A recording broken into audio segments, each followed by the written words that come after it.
Salut tout le monde. Alors je fais cette vidéo afin de vous donner quelques petits conseils pour déclarer votre flamme à la limite de votre cœur. C'est vrai que c'est une situation très délicate et je pense qu'on l'a tous déjà vécu au moins une fois dans sa vie. On s'est tous déjà posé les mêmes questions, genre comment lui dire, comment lui avouer, et si c'était pas réciproque, etc. Bon, alors je vais vous donner quelques petits tuyaux afin que votre amour soit enfin révélé de votre cœur. Alors déjà, si la personne que vous aimez est une personne dont vous n'avez aucun lien, que vous n'êtes pas amis ensemble, par exemple, quelqu'un d'inconnu quoi, désolé, quelqu'un d'inconnu, ça va être un peu plus, pas compliqué, mais il faudra être beaucoup plus perspicace dans sa manière d'approche. Alors, déjà vous avez l'approche Facebook, bien sûr, c'est l'approche assez utilisée par les personnes. Bon, alors ce que je trouve bien avec cette approche, c'est que on laisse le choix à la personne si cette personne-là veut être en contact avec nous, si elle veut établir un lien direct avec nous, même si c'est par Facebook. Donc on lui envoie une demande d'amis et si cette personne accepte, on a l'idée que cette personne veut bien construire, entre guillemets, un échange avec nous. Donc si cette personne accepte votre demande d'amis, il vous faudra déjà discuter avec cette personne-là. Et surtout, ne pas laisser cet échange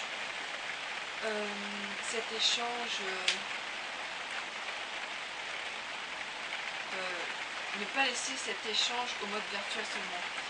Un jour ou l'autre, il faudra bien que vous vous rencontrez. Donc, ce que j'aime pas vraiment avec ce genre d'approche, c'est le côté virtuel et pas réel de la chose. Mais ça peut être déjà un bon début si vous ne connaissez pas cette personne. Ensuite,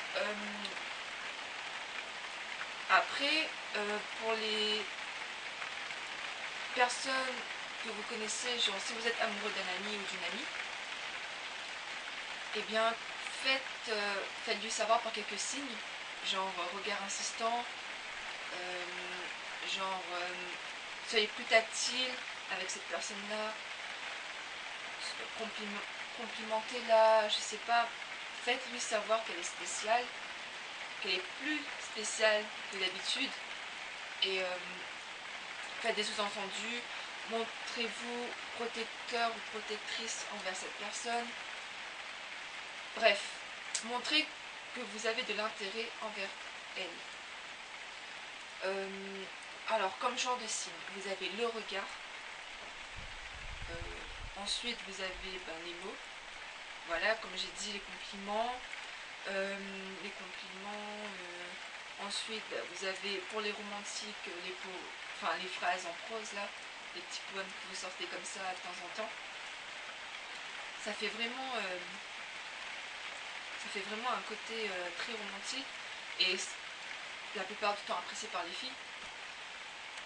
Ensuite, quel genre de signe pouvez-vous encore faire? Facebook, regard. Oui, par contre, si vous, le mode ami, c'est pas vraiment conseillé. Genre, vous dites à un ami de déclarer à votre place. Ça, c'est pas du tout conseillé. Parce que déjà, il faut voir si votre ami est fiable et qu'il va pas faire de la merde je sais pas, il va pas foutre de la merde entre vous et la personne que vous aimez. Il faut vraiment que votre ami soit fiable. Mais moi, ce que j'aime pas, c'est que ça fait genre, vous n'êtes pas du tout déterminé à assumer pleinement votre amour, donc vous laissez porter chapeau à quelqu'un d'autre. Ça c'est mal vu, pour la personne qui voyez votre cœur, c'est un peu mal vu parce que vaut mieux que ce soit vous qui allez, vous qui dites et non pas quelqu'un à votre place. Voilà. Ensuite, quel autre conseil? Ouais, la lettre d'amour. La lettre, ça peut être un bon outil pour déclarer votre flamme. Parce que la lettre, ça permet de vous apprendre à saisir ce que vous ressentez vraiment. Parce que la plupart du temps, certaines personnes ne ressentent que de l'attirance envers une autre personne. Et ils se rendent compte de cette ambiguïté-là trop tard, quand ils ont déjà avoué la personne qu'ils aimaient.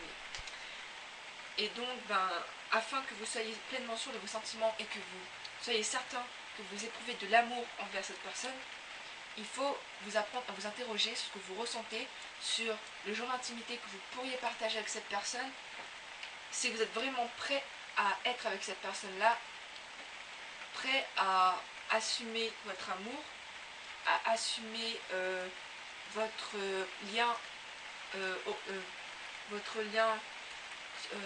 au regard des autres. Enfin, il faut vraiment que vous soyez pleinement certain de vos sentiments, pleinement certain que vous l'aimez d'amour, le vrai amour. Donc les lettres d'amour, comme je l'ai dit, ça peut être un bon moyen de percevoir ce que vous ressentez vraiment. Et surtout, c'est un bon moyen aussi de trouver vos mots, parce que généralement, quand on est devant la personne qu'on aime, on a tendance à oublier tout ce qu'on dit, enfin tout ce qu'on veut dire. Et voilà, donc la méthode écrite peut être un bon moyen vraiment d'analyser ce qu'on ressent. Donc moi, je conseille vraiment cette méthode pour les plus timides. La lettre d'amour, c'est vraiment quelque chose qui peut vraiment toucher, donc je conseille vraiment. Après, comme dernier conseil que je peux vous donner, dernier conseil, je veux dire, c'est un peu difficile, je le conçois, mais la meilleure méthode, c'est de le dire directement à la personne. C'est la meilleure et la plus terrible des méthodes. Parce que, c'est sûr que vous aurez du mal, ça va créer déjà le fait que vous... Je sais pas, le fait que vous allez avouer vos sentiments, ça va créer un lien que peut-être la personne que vous aimez ne sera pas prêt à assumer. Surtout si c'est pas réciproque. Ça, c'est la grande peur que nous avons tous, que ça ne soit pas réciproque. Et donc, la plupart des personnes ne veulent pas dire en face parce qu'ils ont peur de se faire rejeter direct. Mais c'est aussi la meilleure méthode pour toucher votre interlocuteur après la lettre d'amour. Parce que là, la personne, l'élu de votre cœur, va voir à travers vos mots, à travers votre comportement à ce moment-là, combien cela vous touche, combien vous êtes ému, combien vous hésitez, combien vous avez peur d'avouer vos sentiments. Et ça peut être un plus parce que la personne que vous aimez va sentir votre trouble et ça va créer, voilà, ça va créer le même trouble chez cette personne-là et ça peut ensuite aboutir au fil du temps à un nouvel amour. Donc voilà. Ensuite, pour finir cette vidéo, je pense que si vous aimez quelqu'un, il faut lui dire. Il faut lui dire.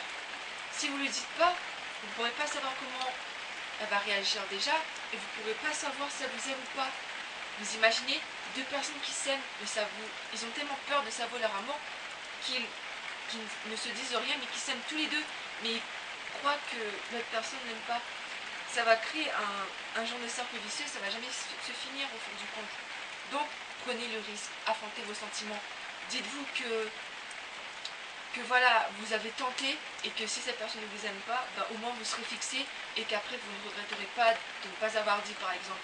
Donc vraiment, si vous aimez quelqu'un, dites-le lui et dites-lui fort. Même si vous avez peur des conséquences, dites-vous que c'est pour votre bien déjà. Bon, entre guillemets, parce que si après la personne ne vous aime pas, vous allez souffrir.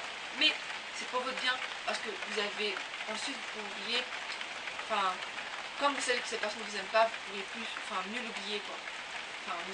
Le processus de guérison sera mis en place. Donc voilà. Donc je pense que c'est un plus. Voilà, donc n'oubliez pas, les regards, les différents signes, les regards, la gestuelle, ensuite les lettres d'amour, l'ami, mais voilà, je suis pas trop pour. Ensuite, les mots, vous lui dites en face. Et après la méthode virtuelle, genre Facebook, MSN, Skype. Mais ça c'est trop virtuel, je trouve, c'est trop artificiel. Ça, voilà, vaut mieux la méthode directe, je veux dire, la vie réelle. Donc voilà, j'espère que voilà, cette vidéo va vous aider un peu. Pour ceux qui ne savent pas vraiment comment procéder, au moins vous aurez quelques idées.